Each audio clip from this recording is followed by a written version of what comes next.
Hello, everybody. Welcome to episode 48 of Buds and Blue Jays. I'm your host, Jesse Burrell, and I am joined, as always, by my co-host, Riley McConnell. And Riley, what's going on? How are you on this fine Thursday evening? I am hot. It's been a Mhm. long week. Has it's sun being out. We're in the dog days of the ball season, the dog days of my hot seasons at work, Mhm. and I'm heating up. And I wish I could say that there was another thing heating up, and it's not. It's not our Blue Jays. We are not heating up. Yeah, the Blue Jays just played a series, the first time going down to Camden Yards this season to play the Baltimore Orioles, and it was a three-game series. Game one, the Jays lost this one 7-4. Yusei Kikuchi was bad again. 5 innings pitched, 6 hits, 5 earned runs, 3 walks, and 4 strikeouts, including 3 home runs allowed too from Kikuchi. The Orioles had an answer every single time the Blue Jays scored a run. The Orioles answered with one of their own. Jays did have a home run here from Matt Chapman and Kevin Biggio, and then a 3-hit game from Raimel Tapia. Game two, the Blue Jays lost this game 6-5 as well. Rougned Odor hit a go-ahead 2-run home run in the eighth off Jimmy Garcia. Bo Bichette had a double dong, and we had multi-hit games from Santiago Espinal and Alejandro Kirk. Manoah had to battle in this one, but was solid over his 5 innings pitched. And game three, which was supposed to take place yesterday, was delayed due to rain and will be played on a doubleheader on September 5th. So, Riley, we played 2 games against Baltimore. We lost them both. Not feeling good. As it stands right now, the Blue Jays have a record of 60-50. We're 10 games behind the Yankees for first place in the East. Jays are still in the top wildcard spot. We're half a game above Seattle and 2 games up on both Tampa Bay and Baltimore. Riley, Baltimore in a playoff spot. What year is this? Man. You wouldn't have thought it, man. You said it perfectly. They answered every time we came to the plate, man. They played actually very outstanding for what I thought the Orioles could do. I thought that our pitchers certainly didn't have our best stuff. I know you said Manoah battled. I was a little bit surprised he really didn't shut down those Baltimore hitters earlier. And Kikuchi, I mean, just again, man, it's we talk about it almost every time. His ERA is just through the roof. I mean, it came down to pitching. We didn't get our pitching. I can't say that our offense was extraordinary by any means, but if we play those 2 games over again, Jesse, we're gonna win them. It just comes down to who is on the hill. Kikuchi definitely had one of his lackluster performances, and Yep. I mean, I guess we can't expect perfection from Manoah every time. Well, this is the third start in a row now from Alek Manoah where, yeah, he's put up good numbers, quality starts, but he hasn't looked the dominant Alek Manoah that we saw for stretches early in this year. That's I don't know if it's him taking the comebackers off the arms that have derailed him a little bit, but 8 hits in 5 innings isn't great, especially against what is a poor offensive Orioles team. So we'll look to see better things from Alek Manoah bouncing out on his next start here.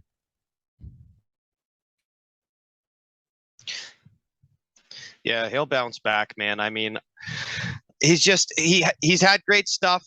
He's had great stuff this year. Last couple starts, you can blame it on the comebackers on the arm or whatever, but I mean, he has a real case if he comes out and has 3 quality starts in his next 3 games. I mean, he's making a case for the Cy Young. I know he's got to compete with a lot of good guys, but if they start to falter, here he is, man. He's going to be our ace. He's going to be our ace for a long time. And you just expect more, Jesse, from him. And you're not, I mean, I know we lost 2. Technically, we didn't get swept because the series has yet to be completed. Right. So that's one bright side out of this, Jesse. And the other bright side is we still are an absolute lock for the wild card at this point, man. So don't, it's not a big cry. We're still battling, man, and we're gonna need this next series in order to keep on, keeping our head above the water, man, because another one of these and we won't be in that wild card spot all of a sudden. Isn't it kind of crazy too that the Blue Jays, we have the 3rd best record still in the American League behind only the Yankees and the Astros, and we're sitting here thinking like, man, this team's stressing me out, this team's never going to do anything. But then there are fans of like the Mariners and the Orioles who are behind us in the standings, and they're thinking, we have a team made of destiny. We're the best. Everything's going great. It's amazing how a shift of expectations or perspective can really lead you into how you feel about your team here. But Riley, let's get into our thumbs up, thumbs down here. And the one Blue Jay performer who really played well to start this series was Bo Bichette. And he was coming off a series where he had 7 hits against the Minnesota Twins. And we talked about him then, how we thought, man, Bo Bichette's turning on some fastballs now, and he's actually driving some things to authority. And he continued it in these 2 games too against Baltimore. He had a double dong in game 2 of the season. Now, both of those home runs were to the opposite field. They barely made it over the fence, but you got to play to where the field dimensions are, right? They still count all the same, whether it's 390 feet or 440 feet. So over the past week, too, Bo Bichette's 3 home runs is tied for second most in all of baseball, and his weighted runs created plus is 4th in the AL. So Bo Bichette's been mostly a league average player for the majority of this season now, but this is the first real extended streak that we've seen from production from Bo Bichette, and let's hope this continues more as we get into the end of the season here. It was so funny. We talked last episode on how, it's so good to see Bo pulling a ball. Mm-hmm. And then we get the most Bo Bichette kind of series with those home runs where, I mean, to me, when you watch that pitch come off the bat, real time kind of TV camera angle, in my head, I'm like, okay, he flew out to the warning track. But those balls, Bo Bichette just is a lot stronger than he looks, man. And he put those balls out.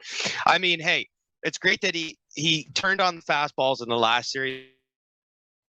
But if Bo Bichette's going to hit a short porch in right field by just kind of slapping it the other way, I mean, you got to take it, man. He's starting to come alive a little bit. And yes, he has been a league average player, but to see these kind of spurts of magic by Bo Bichette, I mean, is why we're here. This is why we do what we do, Jesse. We come in with a lot of probably the promising young players in all of baseball, Bo Bichette being one of them, and we want to see him do stuff like this. Yeah, we've griped hard on Bo Bichette all year, too, and it was good to see. His second home run he hit in that game was 93.2 off the bat, expected batting average of 0.90, but this is just one of those times it got out for a hit. So good for you, Bo Bichette. We're going to need you to pick it up and be better going forward as we continue here. We're going to give another thumbs up here to Alejandro Kirk and Riley. We're going back again to what we just talked about last episode. Remember when we were talking about how it looks like he's going into another slump and that we thought, we've seen this from Kirk in April and that he's not going too much about it, yada, yada. Well, he's starting to find his stroke again here. He had multi-hit games. He had 2 singles up the middle in game 1. And then in game 2 here, he had 3 more hits. Sorry. He had a single to center, to right, and to left, including an RBI in there. And we're still waiting for the power to come back from Alejandro Kirk. I think he's only got 11 or 12 home runs on the year so far. And especially if he's hitting in the 3 spot in our order, we kind of want to see the power numbers get there a little more, but he's finding that stroke. The batting average is going to be high. That bat and ball skills is still there. And I don't have the exact number, but basic memory, I don't remember him striking out a lot in this series either, which was good because over the past 2 or 3 weeks, his kind of claim to fame was I'm not going to strike out much. And he was doing it more than he usually does over the past 2 weeks. So good for Kirk that he's doing this and he's starting to look like the guy he should be on this roster. I mean, we got a guy on this team, Jesse, who is, in my opinion, he's going to hit over 300 this year. That being said, he can't take he can't take nights off where he's 0 for 4. He's got to continue this out. And I mean, there are not too many catchers in Major League Baseball and in the history of Major League Baseball that have a 300 batting average. And Alejandro Kirk has a real chance to accomplish that, whether the power numbers are there or not. I mean, we saw Sal Perez hit the most home runs a catcher ever has last year. I mean, I can't tell you what his batting average is. I'm assuming it's around the 250 mark, 260 at the very highest, but I doubt it. We got a real chance. We had an all-star. We have a guy who might win a Silver Slugger with finishing with 14 home runs this year, and that's Alejandro Kirk, man. I mean, there's a good chance for that, a great chance for that. We could finish this year with 2 guys who are hitting around the 305 mark, and that'd be Lourdes and Kirk. I mean, offensively, we've struggled at times, but in those bad times, it seems like Kirk just finds a way. We talk about him almost every other episode on this show. Not a lot of bad stuff. I mean, you absolutely love the guy. Jays fans love to watch him. I personally love to watch him. He's done a great job defensively this year, certainly above average, if that. And his bat has been great. His bat to ball skills is in the top 2 percentile of baseball, I'm saying. He can just get wood on the ball. Which is exactly why the Jays like Kirk in the first place, right? Just the more walks and strikeouts too, and a guy who could put bat to ball skills on it, and you've seen the type of player he can become, honestly, which has been pretty good. Riley, I want to give a little mini thumbs up just to Vladimir Guerrero Jr. He didn't do anything super special this series. He went 1 for 5 in both games, but he has increased his career high hit streak up to 20 games now. So Riley, just really quick, my question to you is, do you care about hit streaks at all? And if you do, how high do you think Vladimir Guerrero Jr.'s hit streak is going to go? I'm going to say, honestly, man, it could be 24, 25 games, and I feel like that's a great accomplishment. At this point, Jesse, Joe DiMaggio in the 50s hit 56. Everyone knows that 56 games with a hit. I don't think that will ever be broken the way baseball's played nowadays.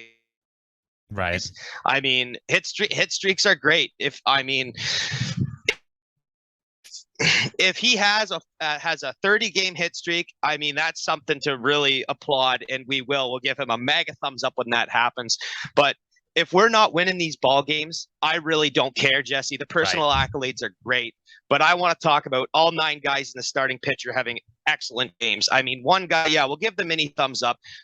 20 games in a row with a hit, that's excellent. But the fact that we lost 2 games to the Baltimore Orioles kind of takes away from it a little bit, Jesse. That's just my opinion. Little teaser alert. There was one player who a few years ago had a 30-game hit streak, and just a little tease to get you going. We'll talk about that player a little bit later as the show goes on. But Riley, from the positives to the negatives, and I hate to have to do this, man, but Yusei Kikuchi has been downright terrible, and he was terrible yet again. The walks were once again way too darn high, and when he did throw pitches over the plate, they were being crushed for home runs. Like, you can't be walking guys in front of a known Blue Jays killer, Ryan Mountcastle, and then serve him a tater right down the middle, because of course he's going to park it for a 3-run home run. And that's exactly what he did in this game. Kikuchi's ERA is now 5.13 on the season, and honestly, it feels like it should be worse than that if you've actually had to watch Yusei Kikuchi pitch. His walks per 9 is over 5, and it's 1.5 more than his previous worst. So Kikuchi was never really a good strike thrower, but he was able to manage his walks. This year, it's just out of control. He can't do it. He's just lost his command altogether. And Kikuchi has an ERA of 6.75 in the first inning. So it's whenever Yusei Kikuchi starts, the Blue Jays are always playing from behind. And it's so much harder to come back and win these games when you're constantly playing from behind every 5th day. And Riley, it seems to me like I don't know why the Blue Jays didn't go out and try to make an acquisition for another starting pitcher at the trade deadline, because if Yusei Kikuchi is still starting for this team every 5th day, the Blue Jays are going to be in trouble still down the stretch. The laws of averages in baseball agree with you, Jesse, that our winning percentage is going to be exponentially worse if we start Yusei Kikuchi every 5th days. Now, also, Jesse, that being said, we're at the part of the year where you and I, we've seen enough pitchers this year. I would say that between watching the National League games on the highlights, between tuning into a random Mets or Pirates or whatever local broadcast game, we've seen enough pitchers to kind of dissect who's where in the league. The eyeball test. I'm a big fan of the eyeball test. And let me tell you, my eyeball test right now is telling me that Yusei Kikuchi might have the worst command out of starting pitchers I've seen this year. There might be some. He's not even a guy who throws 100. Hey, there are some. I mean, it just seems like it. I would like to say that my eyeball test is pretty good. I'm no major league scout, but if you looked into it, I'm sure, Jesse, like his whip is terrible. His base on balls per 9, and the fact that he only has a 5.1 whatever earned run average is almost like it should be worse. And if he finished, that will look awful on a baseball card. To have a 5 ERA even, that's not a card you want to buy. And we came into the season high hopes for Yusei Kikuchi, but he has not even come close to expectations. And I know you hate it. I know you went out and bought the jersey, Jesse, but he can't be here in this rotation next year. If he's going to have some wicked quality starts for me to have any faith in this guy, because I've almost lost all faith in him, man. It's just not doing it, man. He's just not cutting the bill for me, and I imagine 99.9% of other Jays fans. A lot of it too, you might say, well, maybe Yusei Kikuchi is just having his worst bad luck season of the year. But if you look at stuff like his BABIP, BABIP is right in lines with his career average, so it's not just guys are getting on base at a normally high rate when they make contact against them. It's no, Yusei Kikuchi has just been flat out bad. And there was talk now, Ross Stripling is starting a rehab assignment, so we thought maybe when he's back, he could replace Yusei Kikuchi in this rotation. But maybe Yusei Kikuchi's, maybe his neck strain is acting up again, and maybe we have to send him on another IL trip. I don't know. But John Schneider was asked too about what it's going to take about Yusei Kikuchi, and his quote was this, quote, "He's grinding. He's going to keep getting chances, and he's going to keep getting a chance to go out there and hopefully string together a few good ones. Tonight was a couple of bad pitches, but he's going to get his opportunities." So, again, this is another vote of confidence from the manager to Yusei Kikuchi, and it sounds like we're just going to see more of him, and I wonder how long it's going to take for more bad starts from Yusei Kikuchi until they finally do something about it. I mean, if his leash wasn't already short, it's got to be way shorter. That's very kind to say he gave up a couple of bad pitches, because it's not a couple of bad pitches, and it's not a couple of bad pitches every so often. It's every game, every inning, loss of control or hanging pitches. It's one or the other, man. He just doesn't have it this year, and it's no good. It's no good. He won't be back in this rotation next year if this keeps up. I'm really pulling for him though. At the same time, I really want him to have a strong end of August and September, man. Because damn it, Jesse, we need it. Look, if Yusei Kikuchi can somehow find a switch and he can come down here for the last month or so and actually can just put together league average innings and say he has to get a start in a playoff game or something and say Yusei Kikuchi pitches well, which is a lot to ask for, and I'd be very surprised based on how he's done lately, but there's a chance this could happen. We could be excited all over Yusei Kikuchi again coming into next season. We'll see. He'll be one of the interesting storylines to talk about as we get into the offseason and whatnot. But another guy we got to talk about here who's really cooled off since his hot start is the catcher, Danny Jansen. And Riley, you and I talked a lot early in the year about the power binge that Danny Jansen was going on. I think I said at one point, if he had as many at-bats as Aaron Judge, he would have 48 home runs or something ridiculously stupid. Obviously, he's cooled off a lot since then. He hasn't been that type of player in a little bit. I'm trying to find the stats here. Yes. So Jansen hit 2 home runs in that 28-run outburst against the Boston Red Sox. But before then, Danny Jansen hadn't hit a home run since June 1st.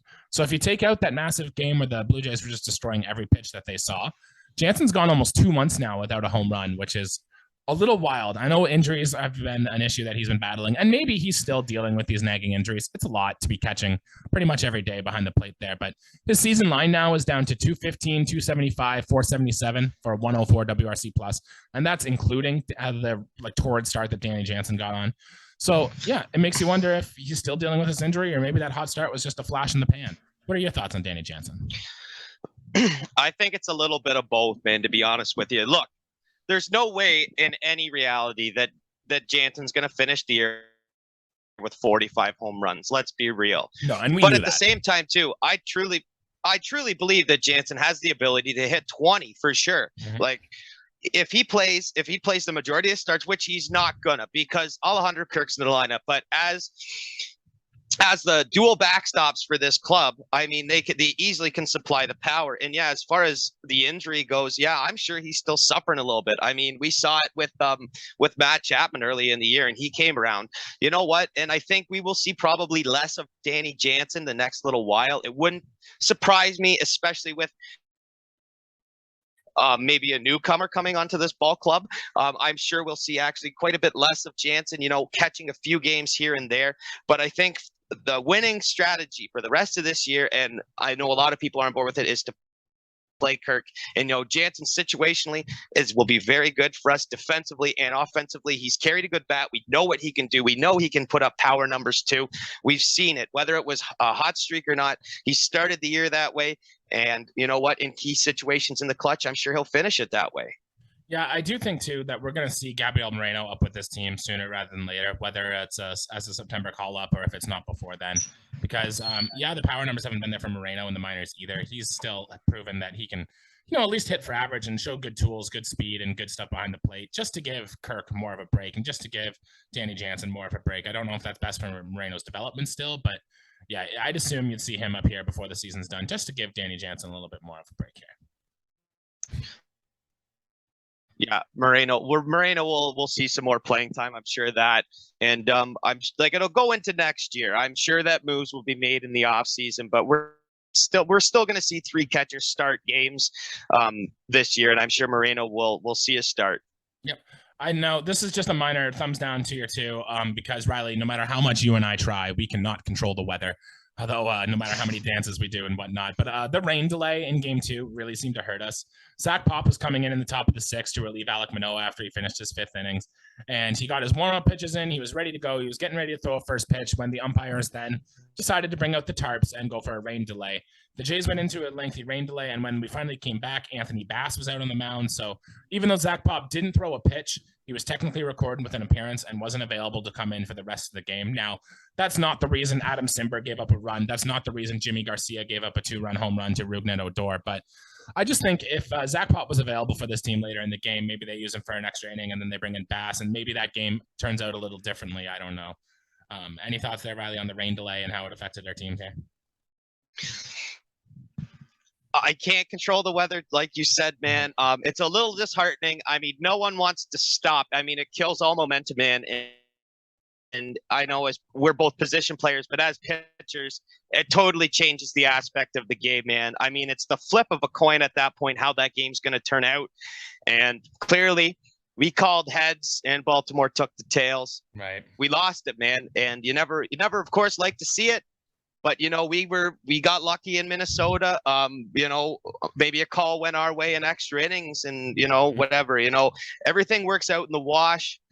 I'm sure next time we see Baltimore, the results will be very different. And I'm hoping for that, man, because at that time we will have a full-fledged roster of 28 guys. And I think that our 28 guys will absolutely walk all over the Orioles 28 guys. Yeah, we didn't get to touch on that because we were recording while the last game of that Minnesota series was still being played. But do you think that Gary Sanchez was blocking the plate there and that Whit Merrifield should have been safe, or do you think he should have been out on that last play there? Yeah, listen, we won the game, but yep. I'm a baseball guy. I mean, you watch how Gary Sanchez blocked the plate. I don't think he did anything wrong. I don't either. I think Rocco Baldelli made an excellent case. If you're gonna get booted as a skipper, that's the way you want to do it. I mean, listen, I'm a Jays fan, but I think I said in episodes 1, 2, or 3, I'm a fan of the game of baseball, and I like the integrity that baseball is. I'm still a guy who wishes that you could go in and break up a double play. That's kind of the game I grew up around and should be. I mean, these new rules, listen, are put in for player safety, and I'm all on board with that. But it totally takes away the sport of baseball. Baseball is one of the oldest sports ever. It's a tradition. They call it America's pastime. Here, Jesse and I are Canadians and absolutely love the sport, live by it, die by it. And, if this was 2004, we would have had a guy like AJ Przinsky getting steamrolled and punch him in the face and a brawl ensues. That whole aspect of the game is taken away because player safety. I get it. We got the Chase Utley rule at second, and we got the Buster Posey rule because those two guys, or I should say the Flores guy, got uplifted by Chase Utley. But we got these rules to protect players, and I'm all about that. I got to say, I'm glad we won the game, but Gary Sanchez did an amazing job how he fielded that ball. I think what we wanted to see is Whit Merrifield go out and tackle the hell out of Gary Sanchez to try to get past him on the plate there. But credit to where credit's due. Whit Merrifield, he knew the rule. He knew what the rule was. He slid properly to try to get the rule done. So good baseball play from Whit Merrifield. And I guess that deserves a little bit of a thumbs up for him there. Moving on to news and notes, Riley, the Blue Jays are in agreement with outfielder Jackie Bradley Jr. on a 1-year deal. Otto Lopez was sent to AAA in his replacement.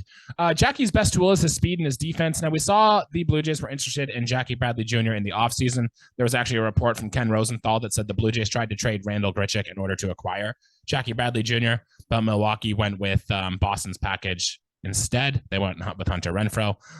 For what it's worth on the season, he's hitting a minuscule 210, 257, 321 on the season.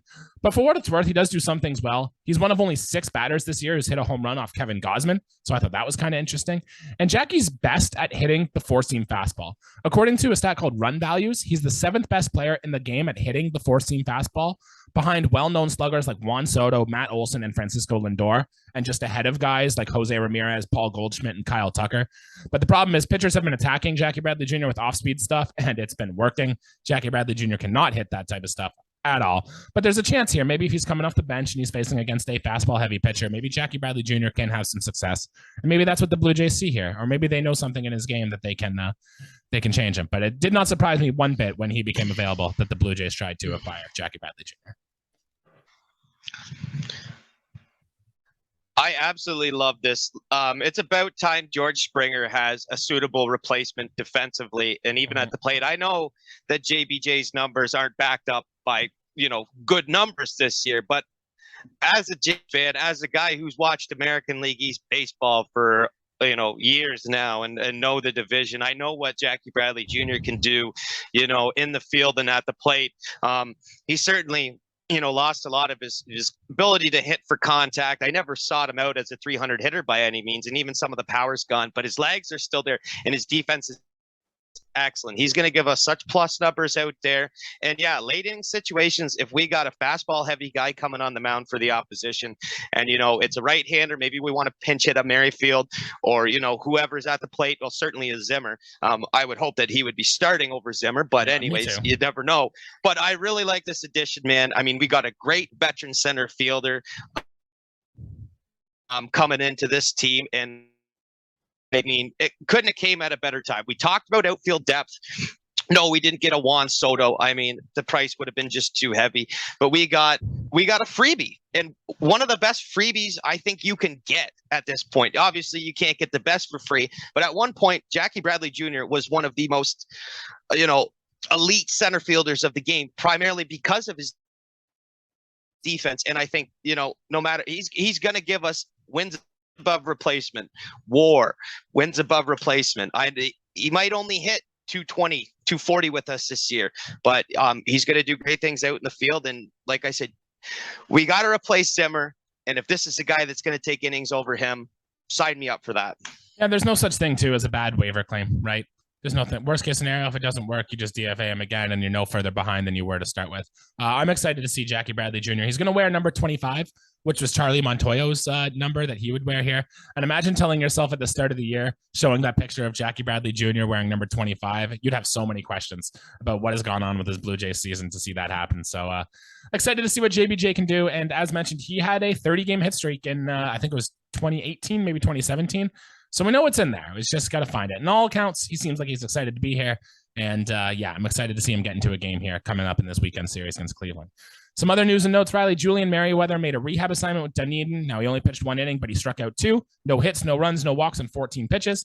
His fastball sat 97, but touched 99.2 at one point. Ross Stripling, as we mentioned earlier in the episode, is going to be making a rehab assignment for the Buffalo Bisons on Friday, and assuming that goes well, he'll be ready to rejoin this rotation after that. And I think we assume that it might be to take Yusei Kikuchi's spot in this rotation, but we'll see.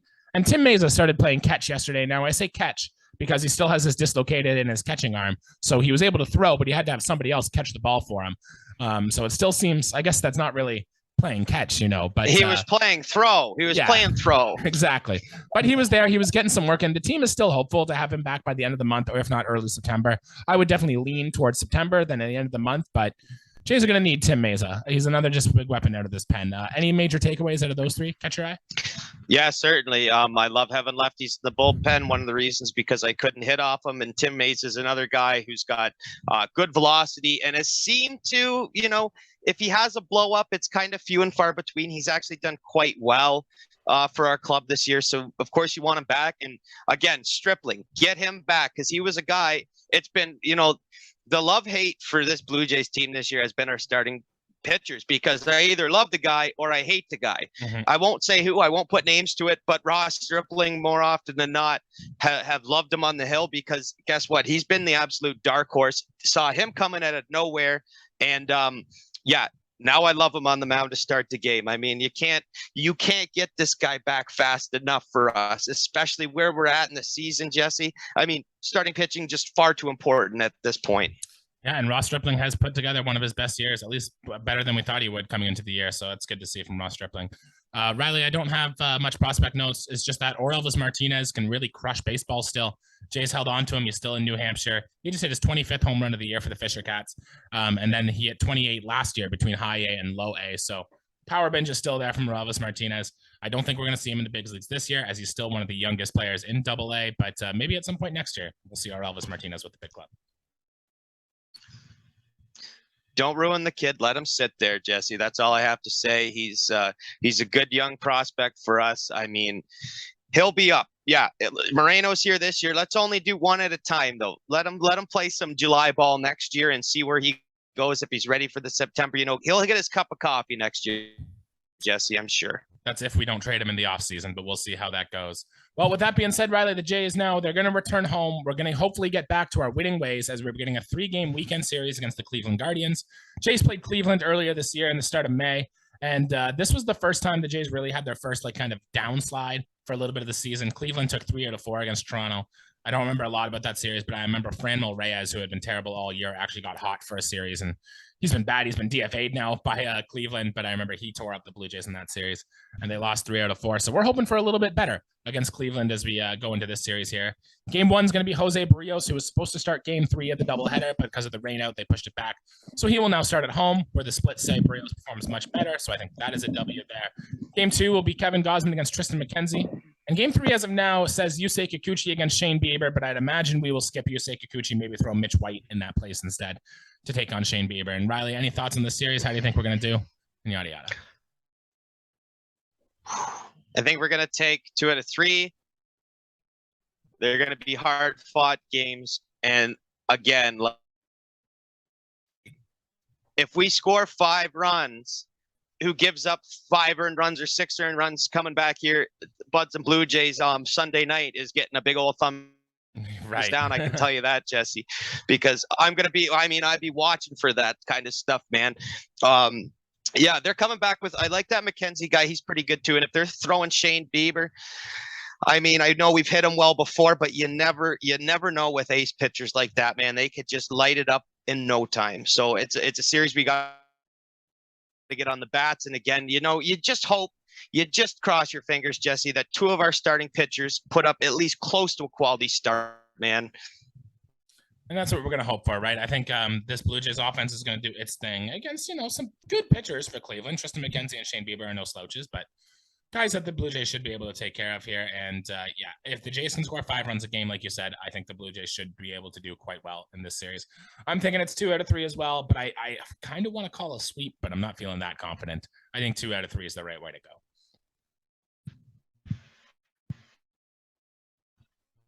Well, that'll do it for our episode here today. Thanks to everyone for tuning in. Be sure to like and subscribe to the video and leave us a 5-star review on those podcast streaming platforms, as they do help new Blue Jays fans find the show. Sorry for the lackluster energy and stuff. I think Riley and I are suffering from heat stroke, or we're a little under the weather here today. So maybe not the same energy, but we're sticking through it. Just like the Blue Jays have got to stick through it, going through the rest of this series here. And Riley, anything else to add before we get out of here today? Yeah, you're a bit groggy, whatever. I'm just sunburned all to heck. I'm about to go jump in a bucket of ice, a huge bucket of ice, and just cool right down. And hopefully as I cool down tomorrow, I can tune into a game where I see something else heating up. We're going to need it. We're at the point in the year, Jesse, where losses almost mean more than wins. We're fighting the wild card. We know that the Yankees are going to win the division. I know we're close. I know it was single digit numbers there for a while, but let's be realistic here. We're fighting against 3 or 4 other teams, and those games, man, are so important. We got to start with Cleveland and keep on rolling till September. And it's absolutely important that the Blue Jays too get that home field advantage in the first game of the series. We need to stay in the top wild card spot too, because 1, Jose Barrios has been much better at home, and 2, we run the risk of, if it is Seattle, then Robbie Ray can't come here and pitch against us and a few of the other unvaccinated players. So it's very important that the Blue Jays can maintain pace here and they can stay in that top wild card spot. But yeah, that'll do it for us here today. Let's go Blue Jays. Let's hope we get a big series win against Cleveland. Thanks, guys.